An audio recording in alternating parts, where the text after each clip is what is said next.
일어나셔서 지존하신 주님 이름 앞에 찬양드리겠습니다.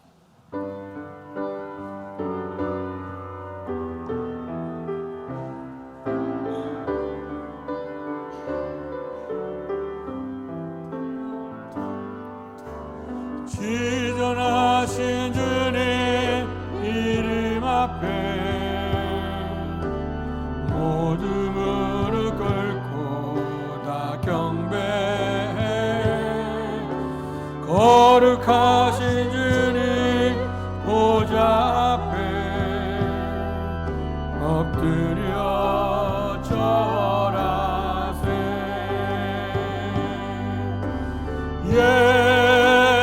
예수는 그리스도,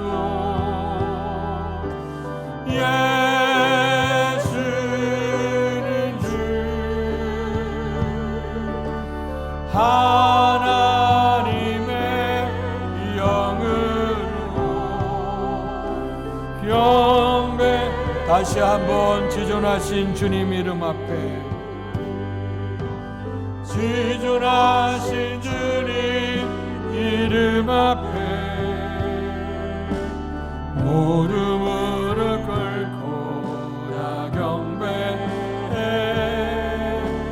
거룩하신 주님 보좌 앞에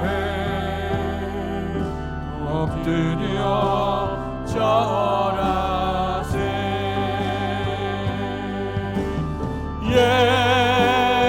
예수는 그리스도,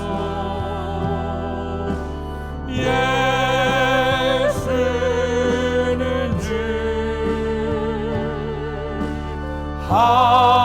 하나님의 영으로 경배드리리.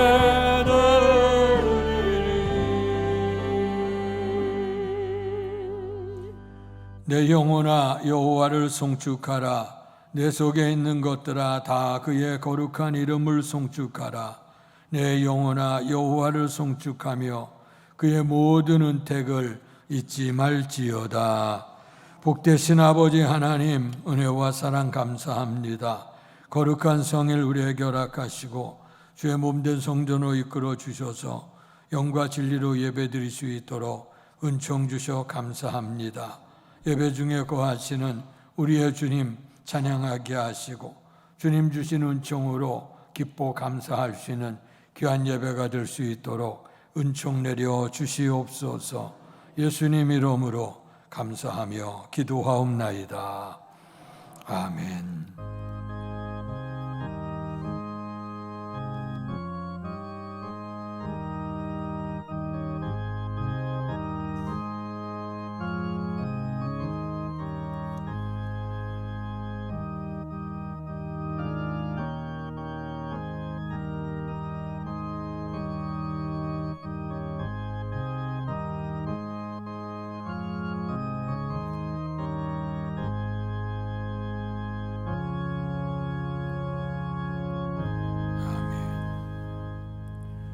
찬송가 36장 주 예수 이름 높이어 찬양드리겠습니다.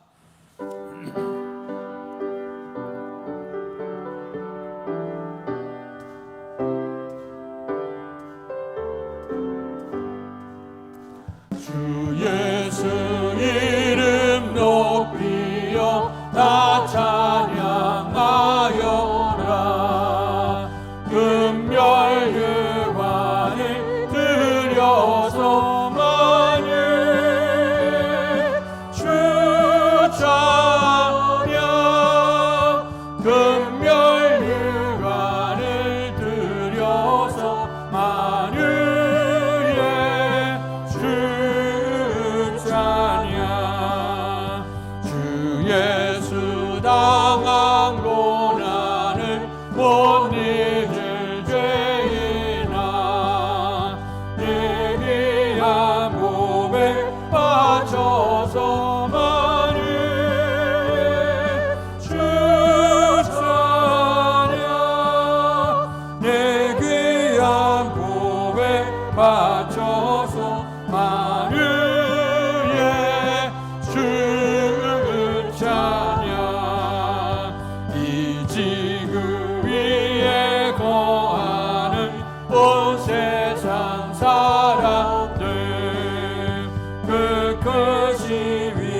교동문 32번 시편 71편을 교독하겠습니다. 여호와여, 내가 주께 피하오니 내가 영원히 수치를 당하게 하지 마소서. 주의 의로 나를 건지시며 나를 풀어주시며 주의 귀를 내게 기울이사 나를 구원하소서. 주는 내가 항상 피하여 숨을 바위가 되소서. 주께서 나를 구원하라 명령하셨으니 이는 주께서 나의 반석이시오 나의 요새이심이니이다. 나의 하나님이여, 나를 악인의 손 곧 불의한 자와 흉악한 자의 장중에서 피하게 하소서. 주 여호와여, 주는 나의 소망이시오 내가 어릴 때부터 신뢰한 이시라. 내가 모태에서부터 주를 의지하였으며 나의 어머니의 배에서부터 주께서 나를 택하셨사오니 나는 항상 주를 찬송하리이다. 아멘. 사도신경으로 우리들의 신앙을 고백하겠습니다. 전능하사 천지를 만드신 하나님 아버지를 내가 믿사오며 그 외아들 우리 주 예수 그리스도를 믿사오니 이는 성령으로 잉태하사 동정녀 마리아에게 나시고 본디오 빌라도에게 고난을 받으사 십자가에 못 박혀 죽으시고 장사한 지 사흘 만에 죽은 자 가운데서 다시 살아나시며 하늘에 오르사 전능하신 하나님 우편에 앉아 계시다가 저리로서 산 자와 죽은 자를 심판하러 오시리라. 성령을 믿사오며 거룩한 공회와 성도가 서로 교통하는 것과 죄를 사하여 주시는 것과 몸이 다시 사는 것과 영원히 사는 것을 믿사옵나이다. 아멘. 성령 2장으로 하나님께 영광 돌리시겠습니다. 찬양 성부 성자 성령 성삼위일체께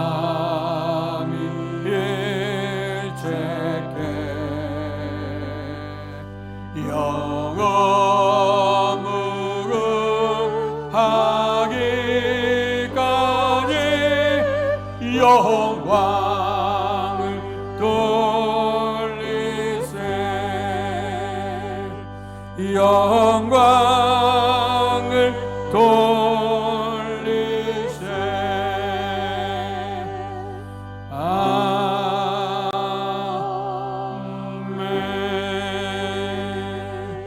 자리에 앉으시겠습니다. 이 시간 예배를 위해서 같이 합심해 기도하겠습니다. 성령의 충만함을 허락하셔서 주의 뜻을 알게 하시고 주의 뜻대로 행할 수 있는 삶이 되게 주옵소서. 나라와 민족 위에 안정과 번영과 평화를 허락해 주옵소서. 우리의 교회 선교적 사명 잘 감당해 하나님께 영광 돌리고 많은 결실할 수 있도록 축복해 주옵소서. 오늘 드려진 예배 후에 하나님의 영광 충만케 하시옵소서. 다 같이 합심해 기도합니다. 할렐루야. 복되신 아버지 하나님, 은혜와 사랑을 감사합니다. 한 주간도 주의 은혜 가운데 있게 하시고 오늘도 거룩한 성일 주의 몸된 성전으로 이끌어 주셔서 영과 진리로 예배할 수 있도록 은혜 주셔서 감사합니다. 주의 이름을 둔 주의 몸된 교회를 통해서 하나님께서 복주시마 약속하신 이날 드려진 예배 후에 하나님의 영광이 임하길 원합니다. 세상에 흩어져 살아갈 때에 거룩한 산재물되 살아야 되는데 우리가 그렇게 살지 못했던 것들을 용서하시고 오늘 이 시간 예배를 통해 흠도 없고 점도 없는 귀한 제물이 되어 하나님을 기쁘시게 할 수 있는 예배가 되도록 은혜를 더해 주시기를 원합니다. 합심에 간구하는 모든 소원들 들어서 기뻐 응답해 주옵소서. 성령 강림 절기가 통해서 우리로 하여금 보혜사 성령님을 보내주시고 세상 끝까지 우리 함께 해주신다 하셨습니다. 성령의 충만함을 입어서 하나님이 기뻐하시는 뜻, 의로운 뜻을 행하게 하시고 또 하나님이 아버지 하나님이여 싫어하시는 죄된 길을 벗어버리게 하셔서 이제 죄악과 의를 분별하고 또 아버지 그에 따른 심판을 우리가 깨닫게 하셔서 하나님의 기쁨, 하나님의 영광이 되는 삶을 살게 해 주옵소서. 오직 성령의 충만함을 입고 하나님이 기뻐하신 뜻을 실천함으로 하나님의 영광을 나타낼 수 있도록 아버지 하나님이여 크신 사랑과 은혜를 베풀어 주실 줄 믿고 감사를 드립니다. 아버지 하나님, 이 나라의 민족을 헤아려 주셔 반만년의 역사를 통해서 이 민족이 보존되게 하시고 하나님이 보호하시는 나라 될 수 있도록 은혜를 주셔 감사합니다. 이제 아버지 하나님이여, 민주주의 뿌리를 내리고 새로운 아버지 삶의 역사를 이루게 되고 또 많은 역사를 이루셔서 이렇게 부강한 나라가 되어졌으나 아직도 정치적으로는 정말 미수가 같은 아버지 큰 성장통을 앓고 있는 것을 주께서 기억하시고 불쌍히 여겨 주시옵소서. 나라가 분쟁되어져 남북이 하나가 되지 못한도 안타까운데 나라 속에도 분열이 있게 되고 이것을 통해서 서로 건설적인 아버지 하나님 이런 아버지 갈등이 아니라 서로 아버지 하나님 권력을 남용하고 또 아버지 이익 집단을 위한 이런 것이 되어질 때에 이 민족이 어디에 비전을 두겠습니까? 아버지 하나님, 민족 속에 다시 한번 아버지 모든 지도자 위치에 있는 사람들이 정직하게 하시고 또 하나님을 두려워하게 하시고 백성을 위해 진짜 십자가 질 수 있는 그런 마음이 될 수 있도록 도와주시고 이 백성은 한 마음 한 뜻 되어져서 이 땅에 더욱더 안정되고 안녕되고 세계 많은 영광을 이룰 수 있는 나라가 되기에 기도할 수 있는 이 민족 되게 하시고 그래서 민족의 평화 통일도 민족의 복음화 역사도 이루어지도록 도와주시기를 원합니다. 아버지, 이런 여러 사명을 두고 주께서 선교적 사명 두어 주의 교회를 이곳에 세우시고 지난 역사를 통해서 우리와 함께 하심을 감사합니다. 떨어진 이삭을 주 알곡으로 만드시는 이런 선교적인 사명에 불타오르게 하여 주셔서 주께서 원하시는 아름다운 사명 이루게 하시고 성령이 마시면 권능을 받고 땅끝까지 증인되어진다 했으니 늘 성령의 충만한 삶을 통해서 하나님의 뜻을 깨닫게 하시고 실천한 바를 분별하게 하시고 진리의 길을 행할 수 있도록 도와주실 줄로 믿습니다. 교회가 기관들 모든 일 속에 하나님의 은총이 있게 하시고 주님의 영광, 주의 지체들이 아름답게 성장하여 하나님의 영광을 이루도록 도우시옵소서. 오늘도 주 앞에 드려진 예배 후에 주께서 함께 하시는 은혜가 임하기를 원하되 특별히 우리의 주님이 이곳에 임재하셔서 우리의 예배를 기뻐 받으시고 아버지 하나님 영광 받으시기를 원합니다. 그리고 예배에 참여한 모든 사람들이 하나님의 성전에 들어오면서 나오면서 큰 복을 이룰 수 있도록 도와주시고 특별히 험난한 시대 환난의 시기 속에서 많은 연약한 것들이 주님의 십자가 안에 은혜로 치유받게 해주시옵소서. 역시 내 연약함, 정신의 아버지 하나 정되지 못한 삶, 영적으로 하나님의 은혜 충만치 못했던 것들을 십자가 안에로 치유해 주시기를 원하고 이제 주님 안에 변화를 받아서 이제 하나님의 성도가 아주 말씀과 기도로 거룩해지는 삶을 이룰 수 있도록 도와주시옵소서.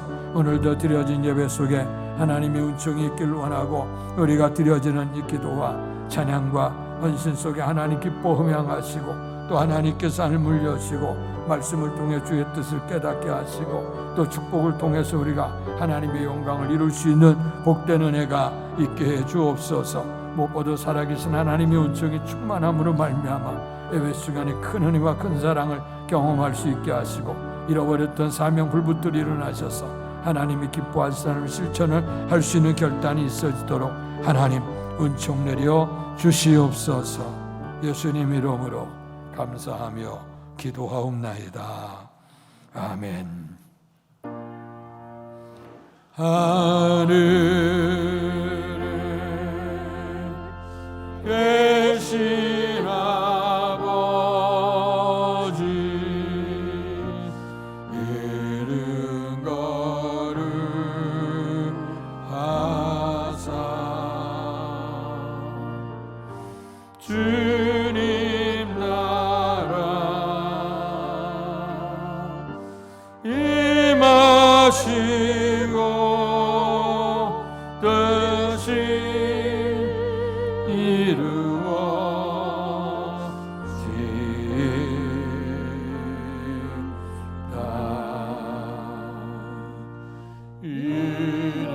일용할 양식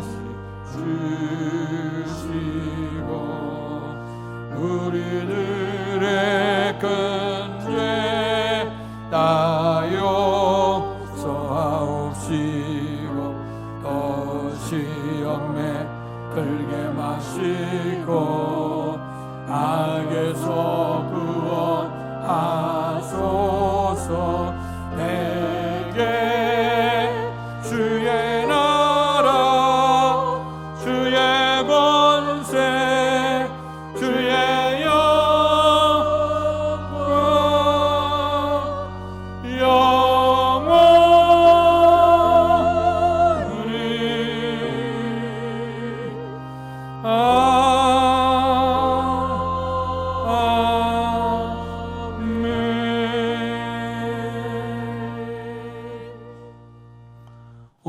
우리에게 허락해 주신 하나님의 말씀은 구약성경 예레미야 1장 4절에서 10절까지의 말씀입니다. 구약성경 1050페이지, 제가 한 절 여러분들 한 절 교독하겠습니다. 여호와의 말씀이 내게 임하니라 이르시되 내가 너를 모태에 짓기 전에 너를 알았고 내가 배에서 나오기 전에 너를 성별하였고 너를 여러 나라의 선지자로 세웠노라 하시기로 내가 이르되 슬프도소이다 주 여호와여 보소서 나는 아이라 말할 줄을 알지 못하나이다 하니 여호와께서 내게 이르시되 너는 아이라 말하지 말고 내가 너를 누구에게 보내든지 너는 가며 내가 내게 무엇을 명령하든지 너는 말할지니라. 너는 그들 때문에 두려워하지 말라. 내가 너와 함께하여 너를 구원하리라. 나 여호와의 말이니라 하시고 여호와께서 그의 손을 내밀어 내 입에 대시며 여호와께서 내게 이르시되 보라 내가 내 말을 내 입에 두었노라. 보라 내가 오늘 너를 여러 나라와 여러 왕국 위에 세워 내가 그것들을 뽑고 파괴하며 파멸하고 넘어뜨리며 건설하고 심게 하였느니라 하시니라. 아멘. 이 시간 김종기 권사께서 찬양 연주로 하나님께 영광 돌리시겠습니다.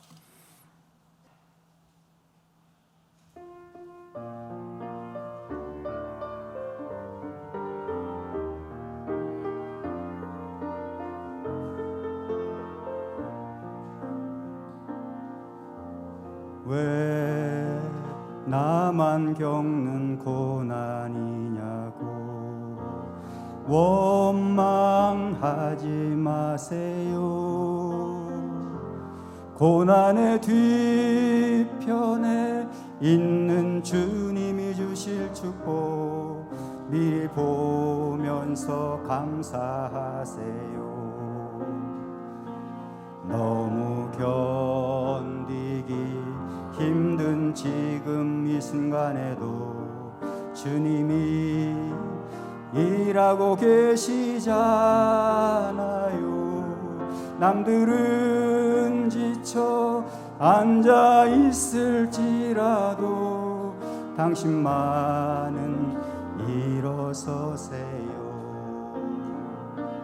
힘을 내세요. 힘을 내세요. 주님이 손잡고 계시잖아요. 주님이 나와 함께함을 믿는다면 어떤 역경도 이길 수 있잖아요.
아멘.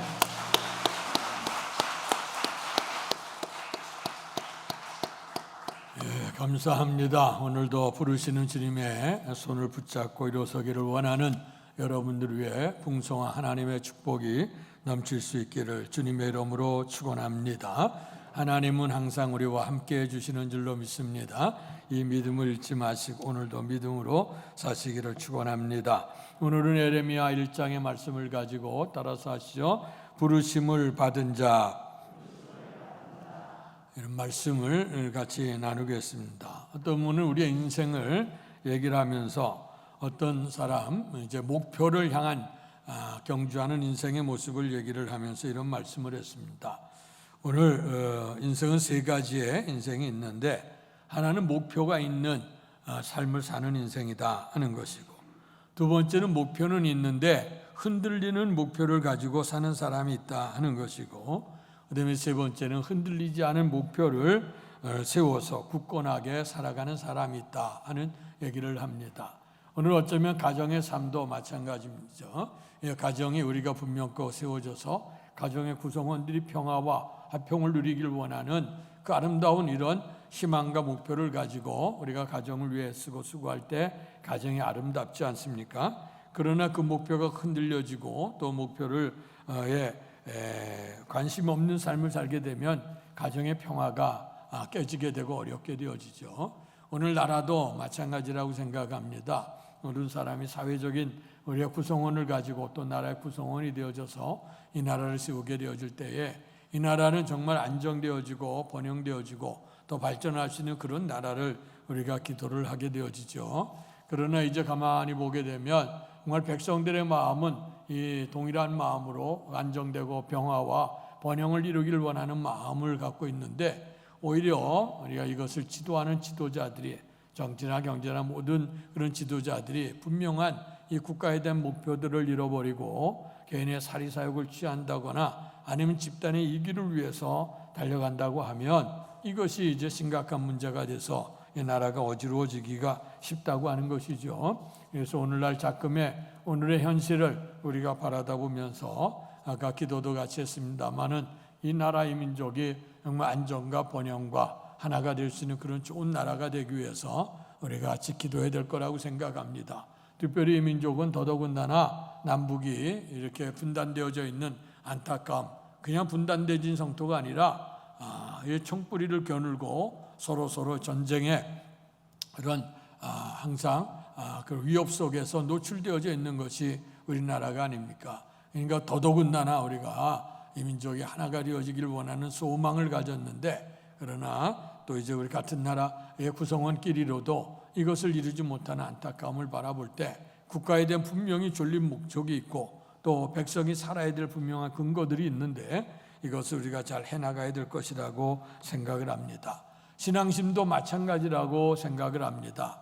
하나님이 분명히 우리를 부르실 때에 분명히 부르심에 대한 그런 소명이 있게 되어지죠.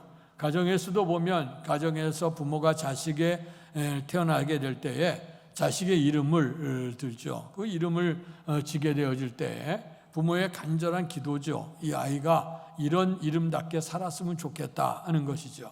그래서 부모의 뜻을 알고 그래 이름에 대한 의미를 알아서 그 이름답게 은혜로 복되게 살아간다고 하면 분명히 아름다운 그런 삶을 살게 될 것입니다.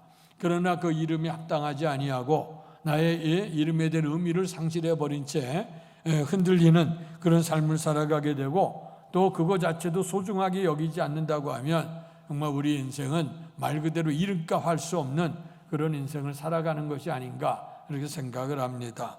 이제 우리는 하나님 앞에 성도로 우리에게 이제 부름을 받은 삶인 줄로 믿습니다. 그래서 오늘 이 삶이라고 하는 것은 우리의 성경을 보게 되면 우리가 주님을 선택한 게 아니라 주님이 먼저 우리를 불러서 세우셔서 하나님의 자녀가 되게 하시고 그리고 거룩한 성도가 되게 해 주신 줄 믿습니다. 그렇기 때문에 우리의 삶이라고 하는 것은 성도다운 삶을 살아야 된다. 지난 몇 주간 동안에 계속해서 우리는 땅의 지체들을 죽이고 하늘의 영광을 사모하라, 육의 지체를 죽이고 그리고 하나님이 기뻐하시는 위의 것을 찾으라 하는 말씀을 이제 계속해서 드리지 않았습니까? 그래서 이제 우리는 하늘의 소망을 두고 달려가는 경주자 인생을 우리가 살아가야 되는데, 그래서 더더군다나 예수님을 바라보고 예수님을 생각하며 살자 하는 그런 말씀을 했습니다. 성도라고 하는 것은 우리가 안디옥이라고 하는 지역에서 그리스도인이라고 하는 이름이 처음 불려지게 되어졌죠.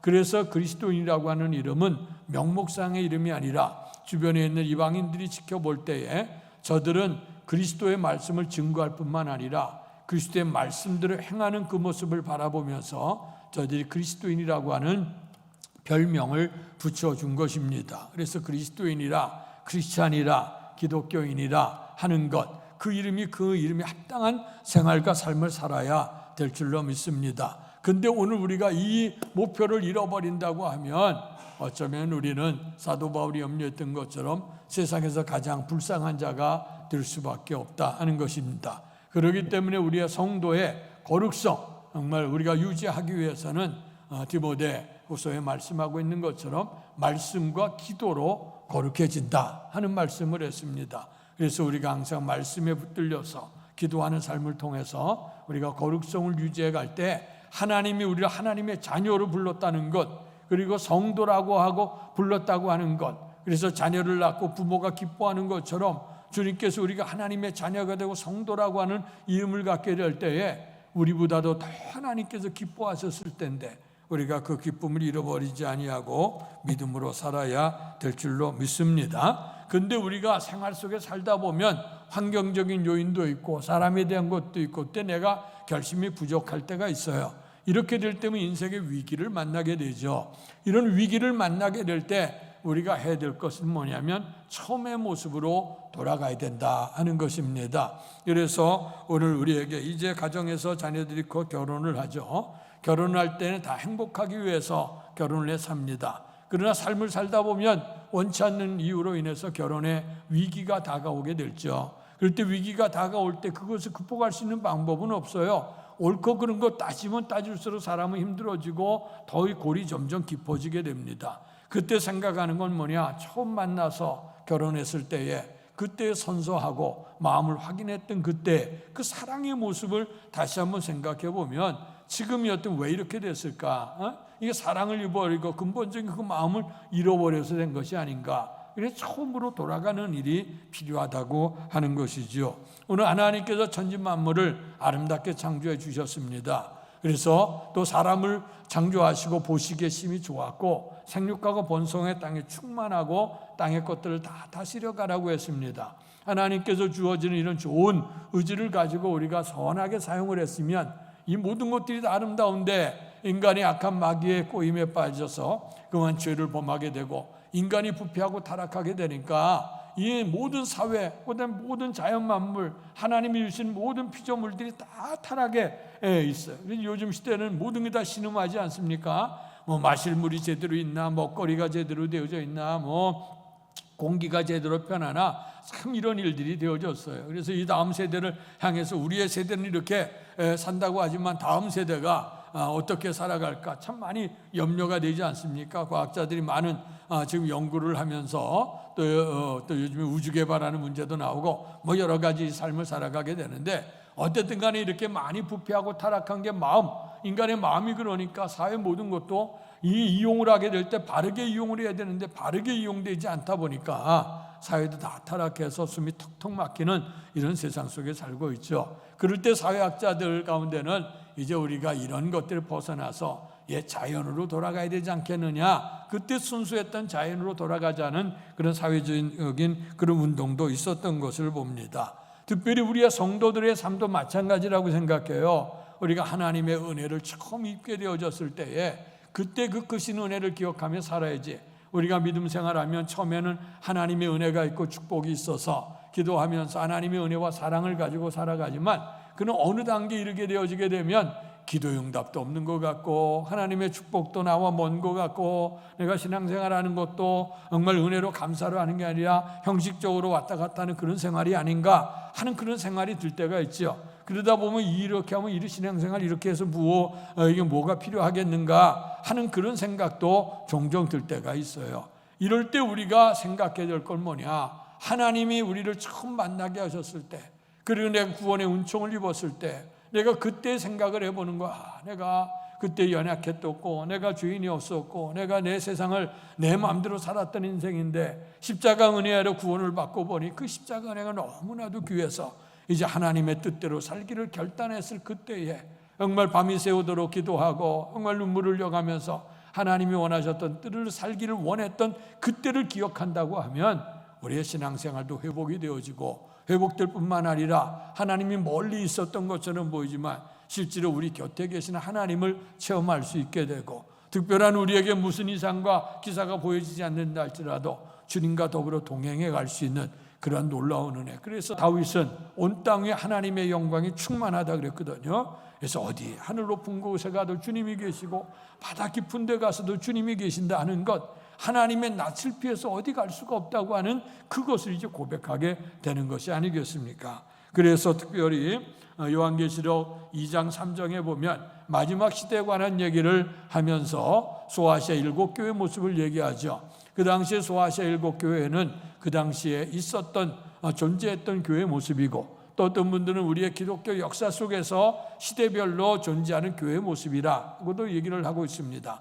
그런데 그 교회 가운데 에베소 교회를 얘기합니다. 초대교회가 거의 같은 문제가 있었죠. 복음을 전하면서 기독교를 박해하는 문제가 생겼고, 또 교회 안에서는 거짓된 교사들, 선지자들이 와서 복음을 왜곡시키고 사람들의 마음을 미혹게 하는 일이 있었고, 그래서 안팎으로 많은 어려움이 있었어요. 이럴 때에 복음이 전해지고 교회가 세워지고 하나님의 은혜로 살아간다고 하는 힘들었지만, 그러나 성령님의 은혜를 통해서 아름다운 역사를 이루게 되어졌죠. 자, 그러던 가운데 에베소 교회가 있습니다. 그 에베소 교회를 주님께서 칭찬을 하셨어요. 그 성경에 보면 우리의 주님께서 7뼈를 붙잡고 7촛대를 다니시는 이가 가라사대 하면서 하나님께서 말씀을 주님을 통해 들려주시는데요. 그때 그 에베소 교회를 축복합니다. 내가 수고했다. 이렇게 어렵고 힘들었던 시대에 믿음을 지켜나가는 것도 수고하고, 그리고 또 거짓된 선지자들이 와서 교회를 미혹하게 하고 힘들게 하는데 그들을 몰아내고, 그리고 하나님의 교회를 바르게 세워간 것에 대해서 오늘 주님께서 칭찬을 하고 계셔요. 그런데 그 칭찬보다도 그 다음 얘기가 심각한데, 그런데 내가 너를 책망할 것이 하나가 있다. 그 책망할 것이 뭐냐? 내가 처음 사랑을 잃어버렸다 하는 얘기예요. 주님을 향해 열심히 했어요. 교회를 세우는데 열심히 했어요. 믿음을 지켜나가는데 열심히 했어요. 근데 그것이 처음에는 은혜에 감사대로 했는데 나중에는 그냥 형식적으로 그냥 의무니까 행하는 그런 모습이 되어졌다는 거예요.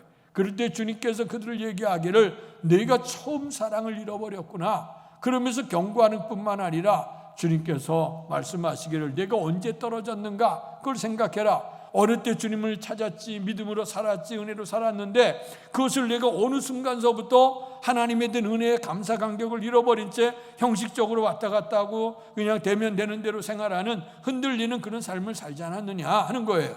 이제 그렇게 됐을 때에 네가 언제부터 그렇게 됐는가 그거를 생각해라. 그래서 어디서 떨어졌는가 그것을 생각하고 회개하고 돌이켜라.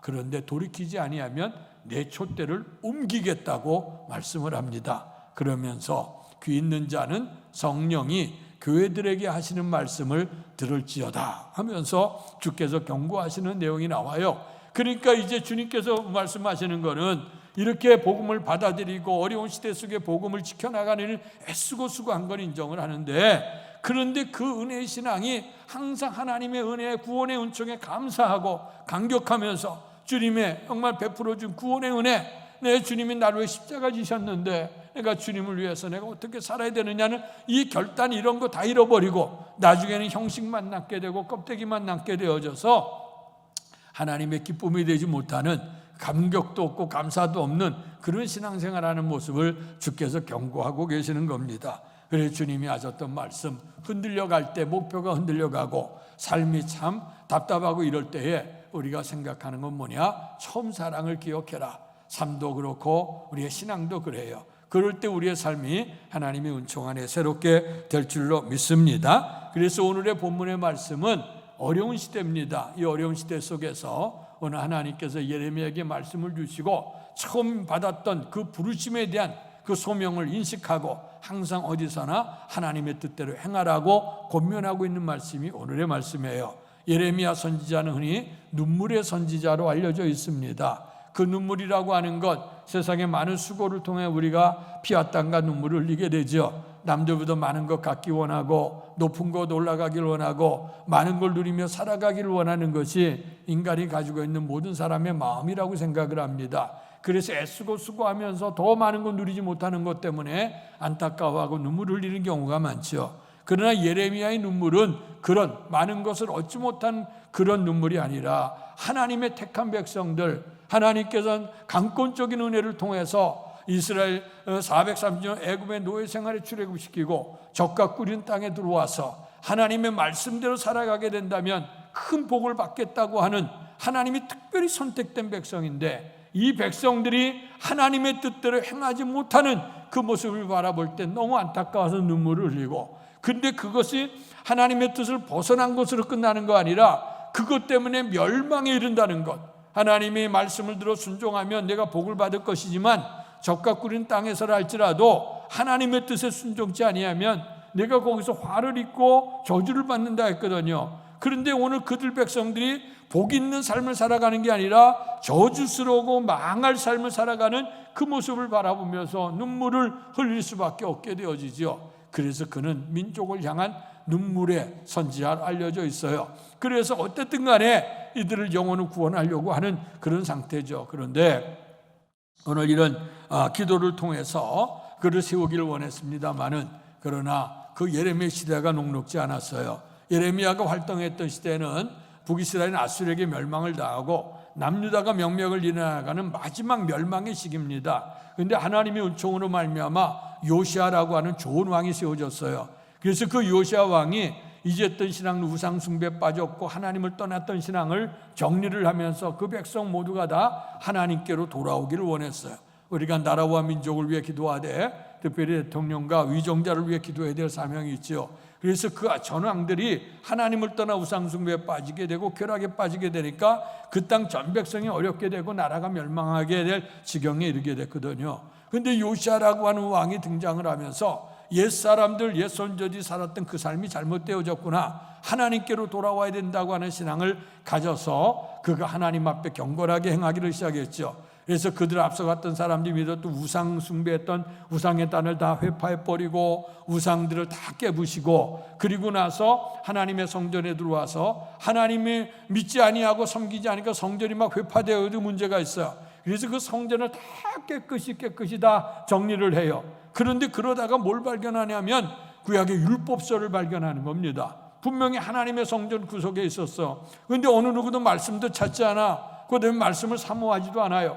그러니까 하나님의 말씀이 그 두루마기로, 그 예전의 성경 우리처럼 이렇게 작은 성경이 돼서 어딘지 볼 수 있는 거 아니거든요. 그 예전에는 두루마기로 한 성경 한 장만 해도 말이에요, 양피지 하나를 해서 하니까 그거를 다 적어갖고 그거 한 항아리 하나씩 넣으니 항아리가 그득 쌓여있을 거예요, 율법서 말씀만 있어도. 그런데 그것이 있는데도 불구하고 어느 누구도 말씀에 관심 안 가져. 하나님의 은혜의 말씀에 순종치 않아요. 그런데 요시아가 하나님의 성전을 수리하고 정리를 하다가 율법서를 발견해.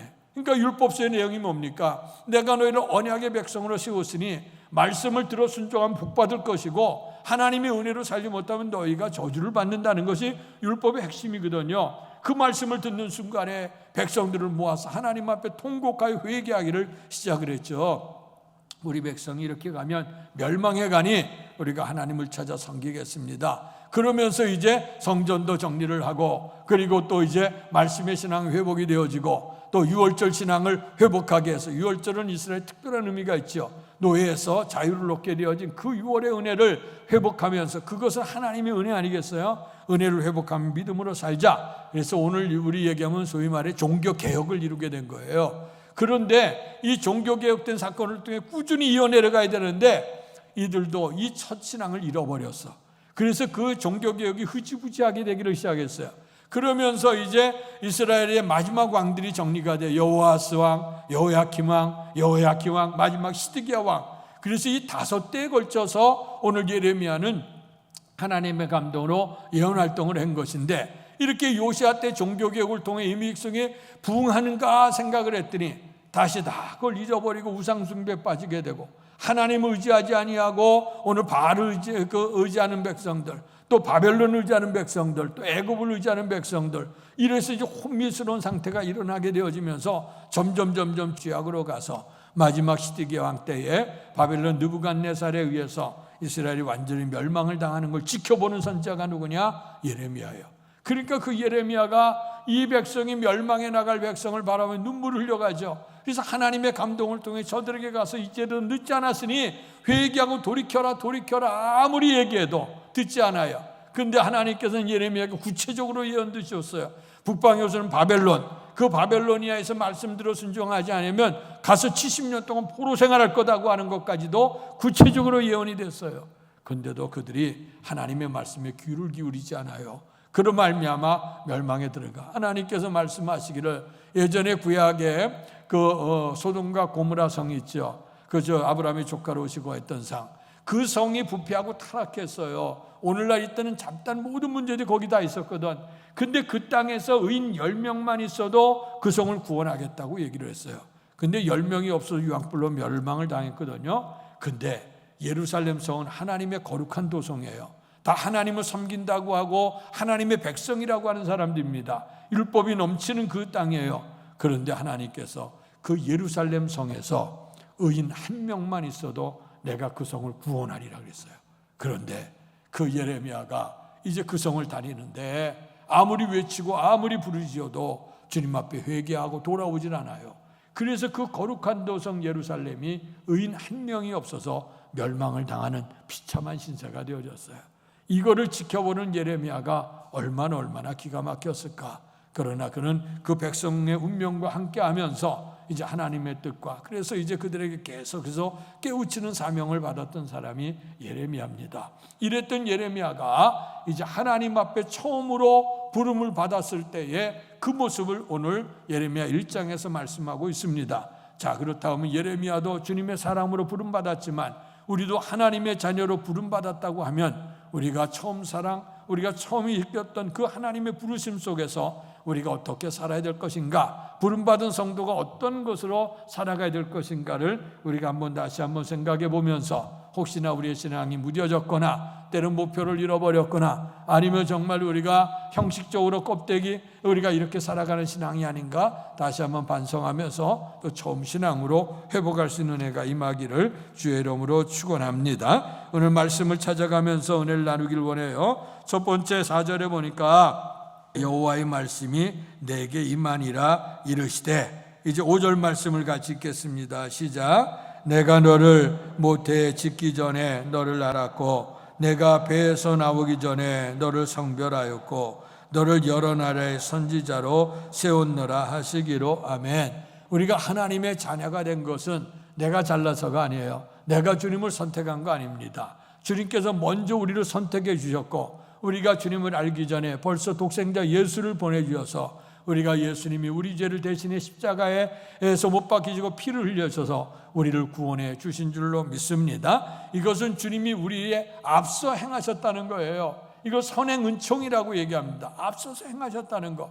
그 앞서서 행하셨던 그 은혜가 있기 때문에 우리가 하나님의 은혜를 받았다는 거예요. 우리가 지금 하나님의 은혜가 되어져서 자녀가 되어져서 이 땅에 자녀의 복을 누리는 내세 천국을 누릴 수 있는 것도 내가 잘나서 내가 선택한 거 아니에요.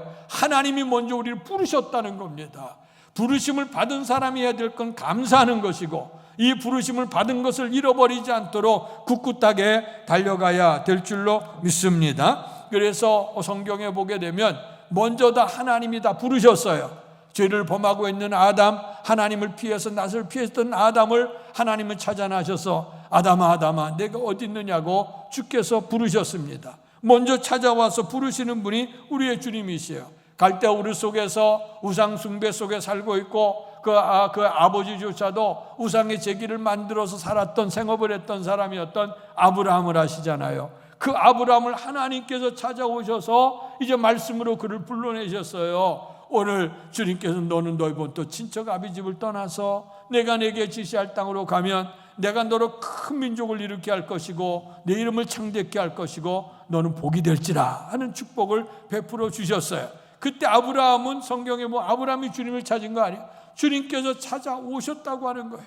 주님이 찾아오셔서 아브라함을 부르셨다고 하는 겁니다. 오늘 이 부르셨다고 하는 게 그게 뭐야? 우리가 소명이라고 하는 거예요. 콜링이라고 하는 얘기입니다. 하나님이 우리를 부르셨다는 거예요. 하나님이 부르심 속에서 인간이 응답하는 것을 사명으로 연결지어지는 거예요. 그래서 먼저 중요한 건 뭐냐? 하나님이 나를 부르셨다. 이사야서에 보니까 내가 너를 지명하여 불렀나니 너는 내 것이라고 말씀했어요. 우리는 하나님의 자녀가 된 줄로 믿습니다. 자녀가 되기 위해 십자가의 은혜를 입게 된 줄로 믿습니다. 정말 이건 갚을 수 없는 은혜예요. 세상에 가장 귀한 거는요, 돈으로 갚을 수 없어. 돈값을 할 수 없어. 부모님의 사랑 돈으로 계산할 수 없어요. 하나님의 사랑 돈으로 계산할 수 없어요. 평생을 통해 주어지는 이 은총, 그거 생각만 해도 하나님을 알 수 있는 것은 특별 계시가 있고 일반 계시가 있다 그러잖아요. 일반 계시는 자연의 은총을 통해 주어지는 거예요. 오늘날 세상에 살아가는 건 모든 거 요즘에 코로나 시대가 되어지고 우크라이나 전쟁이 일어나면서 물가가 막 오르고 경제가 참 힘들어지고 막 이런 어려운 시대에 살고 있잖아요. 그런데 만약에 우리가 지금 숨 쉬고 있는 우리가 먹고 있는 물 같은 거를 돈으로 계산한다고 하면 말이에요, 이거는 얼마를 줘야 될까? 상상할 수 없는 금액. 한 번 때나 평생 죽을 때까지 공짜로 다 먹고 있는 것, 이거 하나님의 은혜예요. 그러니까 너무 귀한 거는 값이 없어요. 값으로 따질 수가 없어. 하나님이 우리에게 베풀어 주는 은혜는요, 값으로 따질 수가 없어. 우리는 감사할 뿐이에요. 그리고 하나님의 뜻을 순종해 갈 뿐이에요. 이럴 때 우리에게 하나님이 우리를 부르셨다고 하는 것이 가치가 있지, 그것을 잃어버린다고 하면 무가치한 인생을 우리가 살아갈 수밖에 없다 하는 거예요. 하나님이 우리를 부르셨다. 앞서 갔던 믿음의 사명자들도 다 하나님이 불렀어요. 하나님이 선택해 주셨다고 하는 것이 얼마나 귀한 은혜입니까? 정권이 바뀌어지면서요, 정말 그 정권 앞에서 어떤 사람으로 인물로 부름받는다고 하는 것이 얼마나 귀한 것입니까? 사람 앞에서 부름받는다고 하는 것도 너무너무도 귀한데요, 어떤 데 이제 TV를 보다 보니까 웃은 장면이 있죠. 어느 예전에 보면 지금 탈북자들도 많은데 북한에서는요, 김일성이나 김정은이 이제 그 시찰을 해제 지방 시찰을 하고 했을 때 거기 있는 사람이 악수를 하잖아요. 그러면 악수를 하게 되면 그 사람은요, 이 손 모시죠. 그냥 동동동이고 한 다리고 두 다리고 이거는 1호와 접견자라. 근데 그 악수 한 봉수로 끝나는 게 아니에요. 악수한 사람에게는요, 그다음에 상급이 따라가고 상품이 따라오게 되고 환경이 바뀌어지게 되고 직분이 달라진다는 거예요. 그래서 최고의 존엄자와 사진 찍은 거 악수한 것만 있어도 정말 그 가문이 새롭게 되는 거예요. 그게 놀라운 거 아니에요? 오늘 우리도 가끔 TV를 보면서 우스운 장면을 봤는데, 그 연예인들이, 특별히 아이돌이 이제 그 국군 군대에 가서 이제 위문 공연을 한 것 같아. 그래서 이제 위문 공연하면서 이제 있는 사람들이 앞에 있는 장병들에게 이제 손을 악수를 하니까 이 친구들이 너무 감격해갖고 손을 들더니 막 그러니까 다른 사람 뒤에 있는 사람은 그 연예인하고 손을 잡을 수 없으니까 이 손을 잡은 사람이 손을 잡고 그냥 나도 손 좀 잡게 해달라고 하면서 하는 모습을 봤어요. 여러분, 유명인의 손을 잡는다는 것, 유명인에게 선택된다고 하는 것, 나라에 부름받게 된다고 하는 것도 얼마나 영광스러운 일이겠어요.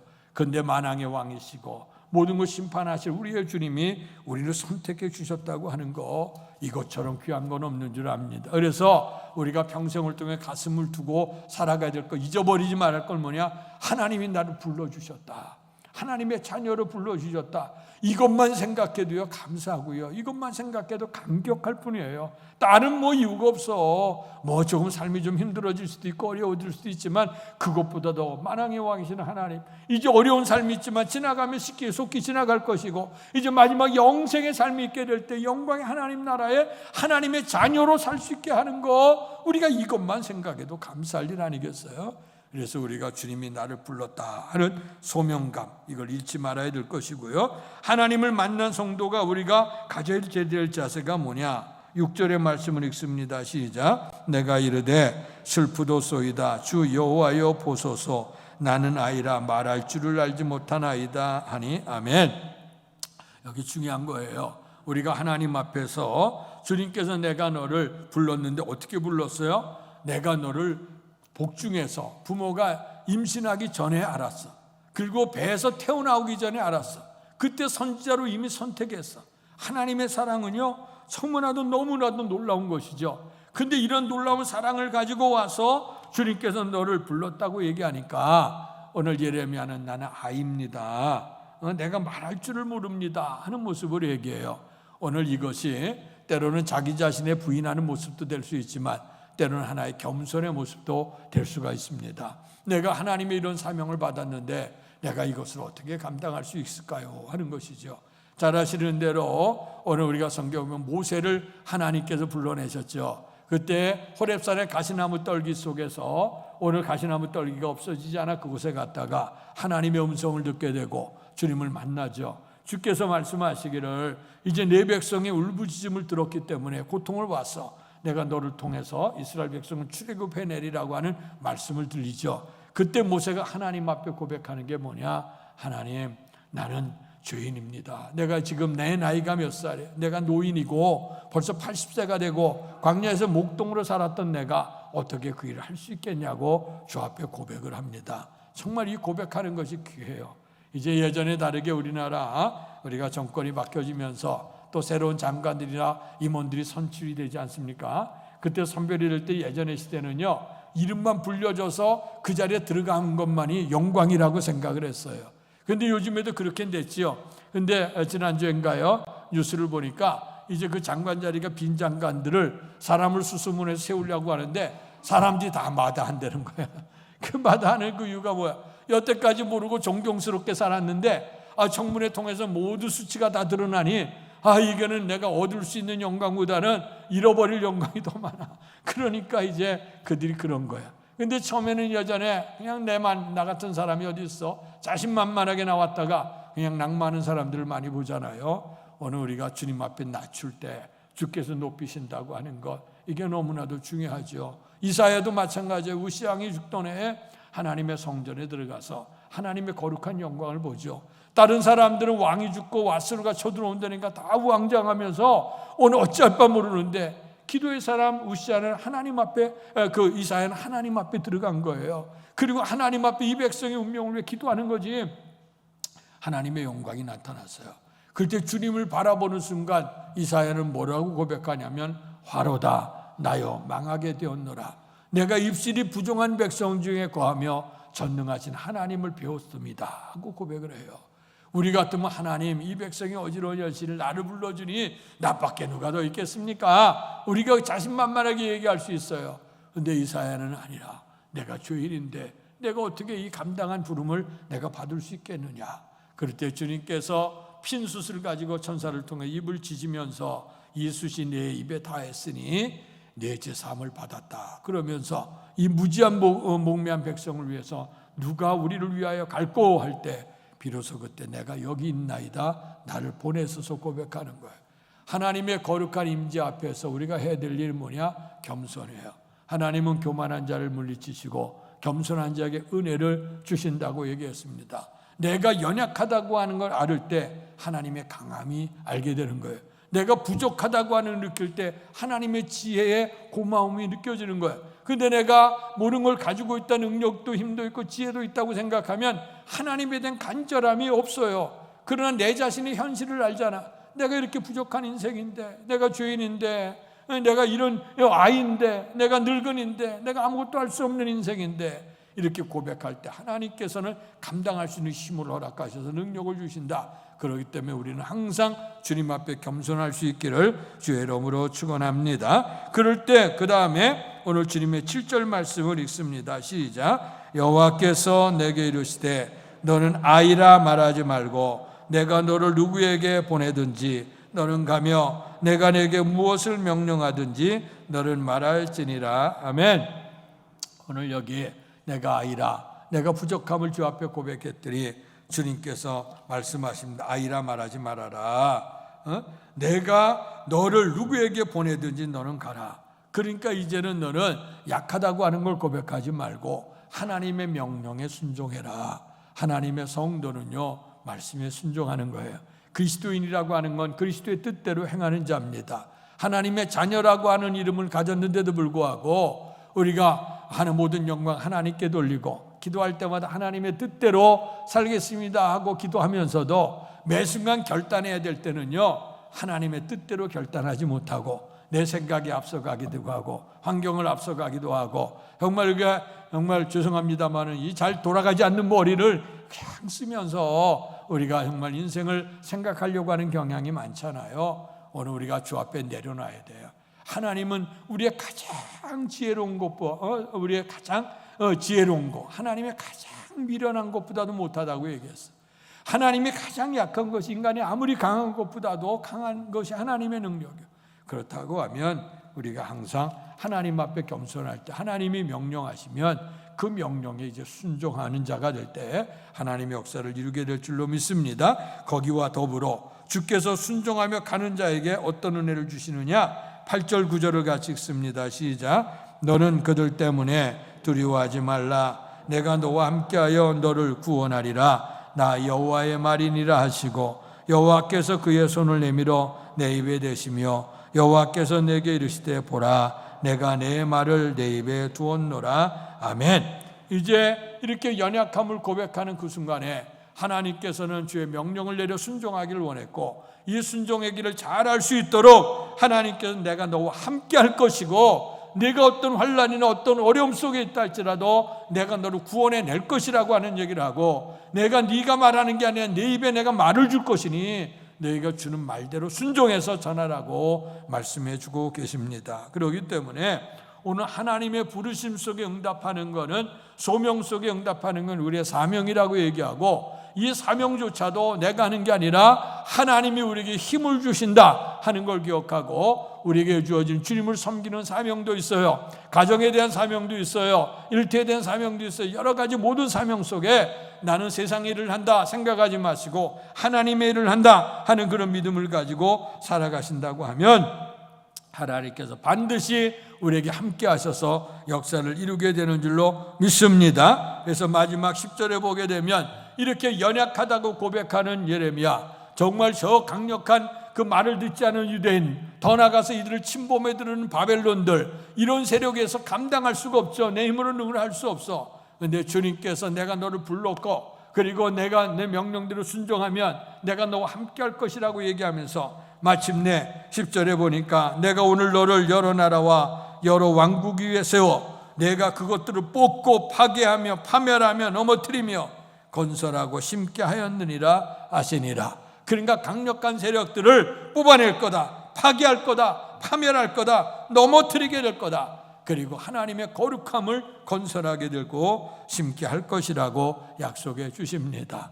이제 오늘 우리의 신앙의 삶이 흔들려 가게 될 때에 예레미야가 처음으로 주님을 만났던 순간을 기억하는 것처럼 주님께서 나를 부르셨지, 하나님이 나를 자녀로 세우셨지, 내가 주님 앞에 겸손할 때 하나님이 우리에게 말씀으로 들려주시고 그리고 함께 하신다고 하는 약속의 말씀을 듣고 우리가 믿음으로 살아가게 될 때 하나님께도 영광을 돌릴 수 있을 뿐만 아니라 우리의 삶의 터전 속에도 하나님의 역사를 나타낼 수 있는 그런 아름다운 믿음의 사람으로 살 수 있기를 주님의 이름으로 축원합니다. 복되신 아버지 하나님, 은혜와 사랑 감사합니다. 우리가 인생을 살아가는데 목표가 흔들리게 되면 우리가 바르게 살아갈 수 없습니다. 하나님이 나를 부르심에 대해서 우리가 무시하게 된다고 하면 정말 우리 가치 없는 인생이 될 수밖에 없습니다. 아버지 하나님, 나를 부르셨다는 은혜에 대해서 감사하되 세상 사람이 불러도 감격한 일인데 만왕의 왕이시고 최후의 심판자가 되실 그 주님이 우리를 부르셨다고 하면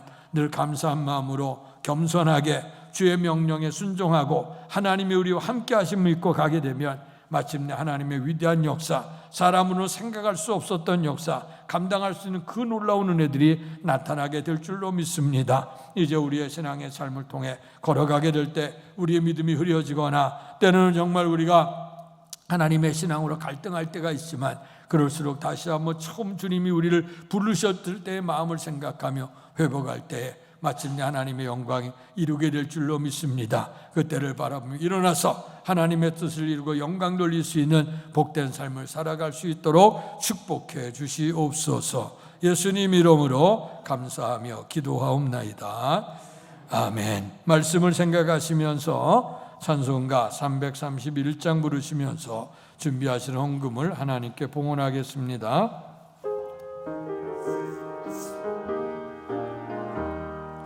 영광을 받으실 만유의 주여 우리가 명령을 따르리라 베푸시는 은혜를 감사히 알고 진실한 마음으로 섬기겠네 그 주의 은혜 주시는 대로 영원히 받들어 섬기겠네 찬송하겠네 찬송하겠네 생명을 주시는 그 주로다 그 주를 높이고자 공경하여 온유한 마음으로 섬기리다 주 예수 안에서 즐거워하며 충성을 다하여 섬기겠네 그 주의 은혜 주시는 대로 영원히 받들어 섬기겠네 찬송하겠네 찬송하겠네 생명을 주시는 일어나 선신합니다 예수를 믿고서는 사랑하여 참 기쁜 마음으로 섬기리다 온 마음을 드리고는 순종하며 그 주를 영원히 섬기겠네 그 주의 은혜 주시는 대로 영원히 받들어 섬기겠네 찬송하겠네 찬송하겠네 생명을 주시는 그 주로다 세상에 있다가 사라져가고 없다고 생기는 것에 그 속에 소망을 두고 살아가는 것이 아니라 만물을 창조하시고 다스려 가시고 최후의 심판자가 되시는 생사화복의 주인이 되신 우리의 주님께서 나를 부르셨다고 하는 것을 깨닫게 되고 주님 앞에 겸손할 때 하나님이 우리에게 사명을 허락해 주시고 우리를 그와 같이 버려두지 아니하시고 함께 하신다고 하는 놀라운 축복을 베풀어 주셔서 하나님의 거룩한 성도로 영광을 돌리게 하신다고 분명코 말씀해 주심을 감사합니다. 이 어려웠던 이런 시대에 목표가 흔들려가고 어쩌면 우리의 신앙생활도 정말 확신 없이 살아가기 쉬운 이런 시대입니다. 그러한 이런 시대 속에 다시 한번 처음 사랑을 회복하게 하시려고 예레미야가 주 앞에 부름받았던 말씀을 들려주셔 감사합니다. 이런 은혜로 회복하고 하나님의 영광대로 살기를 결단하는 성도들이 정성을 다해서 감사한 마음으로 주 앞에 예물을 봉헌합니다. 예물 속에 저들의 간절한 소원이 있고 기도 제목이 있습니다. 감사의 제목들이 있습니다. 기뻐 받으시고 저들의 삶 속에 형통한 은혜를 베풀어 주옵소서. 생사화복의 주인이 주님이라고 하는 사실을 분명히 알아서 베풀어 주는 것 가운데 온전한 11조를 하나님께 구별한 성도들, 주께서 분명히 축복하시기로 약속하셨던 것, 하나님의 창고 위에 그의 11조를 드릴 때 저들의 창고를 책임져 주시겠다고 하셨던 약속의 말씀이 응답되게 주옵소서. 범사에 감사하는 성도들, 아름다운 신앙 고백 감사의 제목 있게 하시니 감사합니다. 늘 넘치는 사랑과 은혜를 통해 하나님께 영광 돌릴 수 있는 그런 삶이 될 수 있도록 도와주시고 감사의 제목이 풍성해지도록 하나님 큰 복을 베풀어 주옵소서. 주일 헌금을 드리고 선교 헌금 드린 성도들, 주의 교회가 이곳에 세워지고 떨어진 이삭을 주 알곡으로 만들 수 있는 아름다운 선교적인 사명을 통해서 지역과 민족과 세계 열방을 향해 그리스도의 사랑을 증거하는데 아름답게 쓰임되게 하시고 하나님께서 저들의 헌신을 기뻐 받아 주옵소서. 이제 주님을 사랑하는 마음으로 교회를 사랑하고 또 아버지 하나님께 간절한 소원을 주 앞에 드릴 때 응답 주신다고 하는 약속의 말씀을 믿고 하나님 앞에 작정해서 예물을 드리는 성도들, 주님의 교회 사랑할 마음으로 드려지는 예물들 하나님께서 기억하시기를 원하고 기쁘고 즐겁고 자유로운 마음으로 드렸으니 하나님의 저들의 삶 속에 하나님이 약속하신 복이 넘쳐서 기도의 응답을 받게 하시고 저들이 드렸던 헌신을 하나님 기억하셔서 풍성한 삶을 살아가도록 복 내려 주시옵소서. 주 앞에 주 앞 예배를 드릴까지 이 모양 저 모양 봉사한 모든 성도들에게 건강의 복을 베풀어 주시고 생활의 형통한 은혜도 주시옵소서. 이제 엄난한 시대를 살아가고 있는 이런 이때에 더더욱 주께서 우리를 부르셨다고 하는 이 소명을 잃지 않게 하시고 사명으로 응답함으로 말미암아 하나님이 우리와 함께 하시는 삶을 통해 승리자의 삶을 살아갈 수 있도록 큰 복을 베풀어 주시옵소서. 예수님 이름으로 감사하며 기도하옵나이다. 아멘.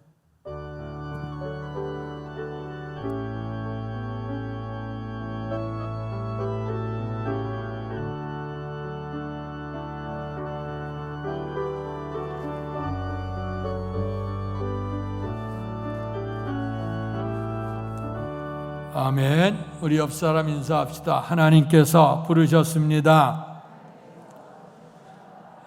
그 은혜를 잊지 마시고 주 앞에 사명을 언신하시면서 살아갈 때 하나님께서 커다란 힘을 주실 줄 믿습니다. 은혜를 회복하는 거 예배를 회복해야 돼. 기도 자리를 회복해야 돼요. 우리가 신앙이 좋고 하나님의 은혜가 있다는 것은 어떤 환경과 어떤 이유를 통해서 우리가 예배가 끊겨지고 성전을 가까이 하는 거 끊겨지면 나의 신앙은 지금 병들고 있다 생각해야 돼요. 그래서 다시 한번 예배를 회복하고 신앙을 회복할 수 있기를 바라고, 이제 무더운 여름철 지나면 풍성한 결실의 계절 옵니다. 오곡백화가 무르익는 계절인데 우리의 신앙도 성숙한 성령의 열매들이 맺혀야 될 줄로 믿습니다. 예배 열심히 하시고 기도 생활 열심히 할 수 있기를 바라고요. 특별히 환난을 당한 성도들 위해서 끊임없는 기도해 주셔서 저들이 환난을 잘 이길 수 있도록 여러분들 기도해 주시고 하나님의 능력이 있기를 원해서 더 감사할 수 있도록 해 주시기 바랍니다. 이제 지난 여름에 우리의 교회 학교 유치부, 초등부 또 중고등부 청년의 여름 성경학교 행사가 은혜 가운데 끝났는데요. 이제 그들의 감사한 마음으로 여러분들이 이제 다음 세대를 위해 더 기도해 주시라고 그 보고를 드립니다. 잠깐 영상 보고를 드리도록 하겠습니다.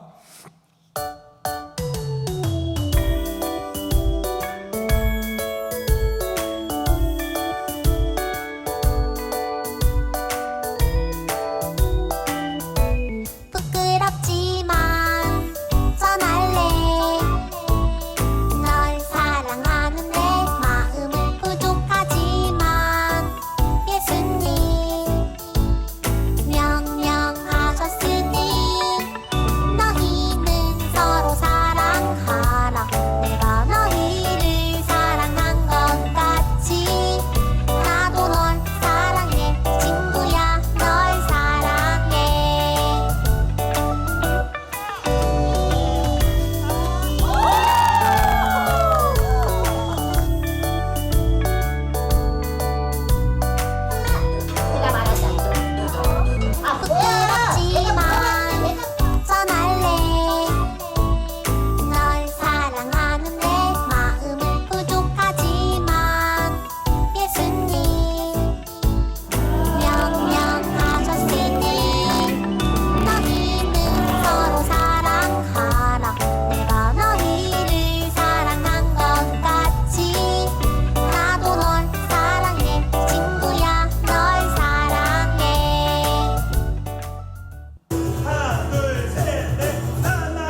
감사해요. 우리 다음 세대가 믿음 안에 잘 자랄 수 있도록 기도해 주시길 바라고, 특별히 여름 행사를 위해서 기도해 주시고 또 이 모양 저 모양 협력해 주신 우리의 사랑하는 성도들에게 감사를 표하고요. 아무쪼록 다음 세대가 은혜 가운데 잘 일어나야 됩니다. 위해서 기도해 주시기를 바랍니다. 다 같이 일어나셔서 괴로울 때 주의 얼굴을 보라 찬양 부르시고 축도함으로 예배를 마치겠습니다.